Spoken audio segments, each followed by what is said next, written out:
নমস্কার, ওঙ্কার বাংলায় আপনাদের সকলকে স্বাগত জানাচ্ছি। আপনাদের সাথে রয়েছে আমি অপরূপা। চোখ রাখবো বিস্তারিত খবরের দিকে।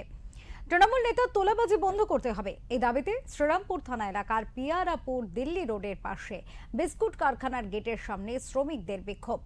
ঘটনাস্থলে আসেন চাপদানির বিজেপি বিধায়ক দিলীপ সিং। উত্তেজনা থাকায় পিয়ারাপুর ফাঁড়ির পুলিশও পৌঁছয় ঘটনাস্থলে।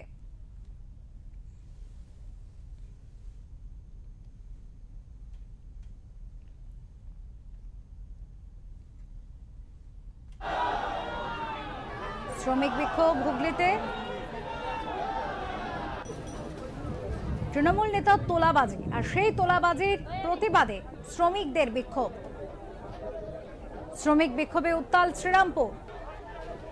ঘটনাস্থলে পৌঁছন ঘটনার খবর পেয়ে বিজেপি বিধায়ক চাপদানির বিজেপি বিধায়ক দিলীপ সিং।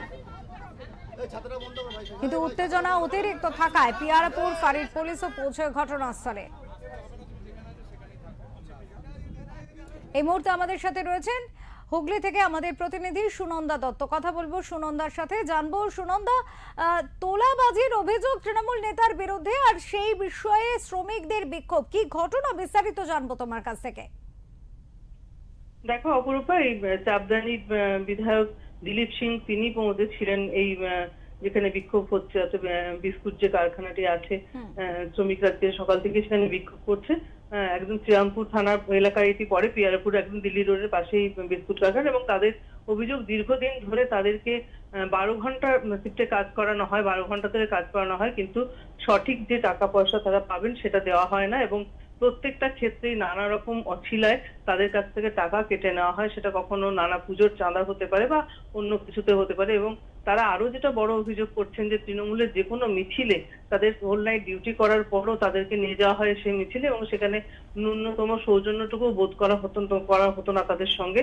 ফলত তারা কিন্তু সর্বত্র সব দিক থেকেই আজকে বিক্ষোভে ফেটে পড়েন। এবং তারা যেটা বলছেন যে মূলত যেটা তাদের মূল অভিযোগ, যে তারা যে টাকাটা পান সেই টাকাটা তাদের পুরোপুরি দেওয়া হয় না। নানা অছিলায় শুধুমাত্র তাদেরকে টাকা কেটে নেওয়া হয় কিংবা কাটমানি নেওয়া হয়, এবং সেটা কিন্তু তাদের অভিযোগ সম্পূর্ণ তৃণমূল নেতাদের দিকে। যারা কন্ট্রাক্টারি ওখানে করছেন বা যারা ওখানে আছেন তারা সবাই তৃণমূল করেন, এরকমই অভিযোগ তারা করছেন। এবং তারা বলছেন যে তাদেরকে ন্যূনতম টাকাটা পাওয়ার কথা, সেখান থেকে বরাবর টাকা কেটে নেওয়া হয়। এবং শুধু তাই না, যদি কেউ কোনো সেখানে অভিযোগ করতে যান বা প্রতিবাদ করতে যান, কিন্তু তাদেরকে বলা হয় যে তাদেরকে কাজ থেকে বসিয়ে দেওয়া হবে।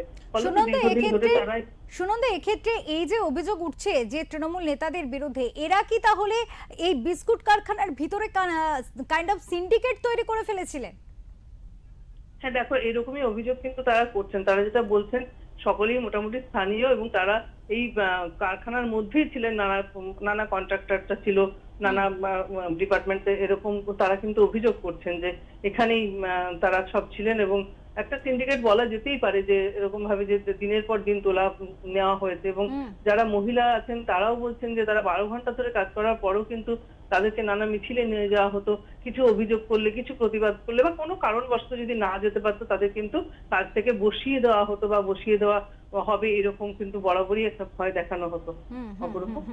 অনেক এই মুহূর্তে, তাহলে এই মুহূর্তে সুনন্দা কি ধরনের পরিস্থিতি রয়েছে সেখানে? বিধায়ক উপস্থিত হয়েছে, পুলিশ উপস্থিত হয়েছে, আপাতত কি পরিস্থিতি নিয়ন্ত্রণে, কি আপডেট আছে? হ্যাঁ, আপাতত পরিস্থিতি নিয়ন্ত্রণে, কারণ বিধায়ক কথা দিয়েছেন তিনি খুব শীঘ্রই বসবেন এই কোম্পানির সঙ্গে, মালিকানা যারা আছেন তাদের সঙ্গে কথা বলবেন এবং যাতে ঘটনা না ঘটে সেটা। এবং বিধায়ক আরো একটি কথা বলেছেন যে চাপদানি এলাকায় যে 4টি কারখানা ছিল সেটা বন্ধ হয়ে গেছে শুধুমাত্র এই কাটমানি, এরকম অভিযোগও কিন্তু বিধায়ক করছেন। তো ফলে তিনি বলেছেন যে যাতে আরো এই নানা কোম্পানি এখানে আসে বা নানা মিল যাতে এখানে খোলে সেই ব্যবস্থাও তারা করবেন, চেষ্টা করবেন সেগুলো করার। এবং এই ক্ষেত্রে এই বিস্কুট কারখানাটির ক্ষেত্রে তিনি খুব শীঘ্রই আলোচনায় বসবেন, এবং যাতে এই কাটমানির ব্যাপারটা উঠে যায় সেটা, সেদিকেও তিনি নজর রাখবেন। অনেক ধন্যবাদ, অনেক ধন্যবাদ সুনন্দা তোমাকে। আমাদের সাথে ছিলেন আমাদের প্রতিনিধি সুনন্দা দত্ত, এবং তিনি কিন্তু বিস্তারিতভাবে বললেন যে এই যে চাপদানির বিজেপি বিধায়ক তার উপস্থিতি, তাতে কিন্তু অনেকটাই এই বিক্ষোভ প্রশমিত হয়েছে। তারা আশ্বস্ত হয়েছেন যে এই বিস্কুট কারখানার ভিতরে যে একরকম সিন্ডিকেট রাজ চলতো, যে তাদের বিভিন্ন অছিলায় তাদের নির্দিষ্ট টাকা দেওয়া হতো না, টাকা কেটে নেওয়া হতো, তৃণমূলের মিছিলে যেতে হবে এমনটা জোর করে তাদের ওপর চাপিয়ে দেওয়া হতো, না গেলে সেক্ষেত্রে তাদের কাছ থেকে বসিয়ে দেওয়া হতো এবং কোনো রকম প্রতিবাদ তারা করতে পারতেন না। এই বিষয় নিয়ে কিন্তু তাদের আজকের যে অভিযোগ, সেই অভিযোগের কিন্তু বহিঃপ্রকাশ এই বিক্ষোভ। আপনারা দেখতে পাচ্ছেন সেই ছবি। যদিও সেখানে চাপদানির বিধায়ক পৌঁছে আশ্বস্ত করেন এবং পরবর্তীতে তারা এই ধরনের পরিস্থিতির কারণে এই যে মিলগুলি বন্ধ হয়ে যাওয়া, কারখানাগুলি একের পর এক বন্ধ হয়ে যাওয়া, এই যে প্রবণতা, সেটাকে কিন্তু বন্ধ করার জন্য কাজ করবেন এমনটাও আশ্বাস দিয়েছেন।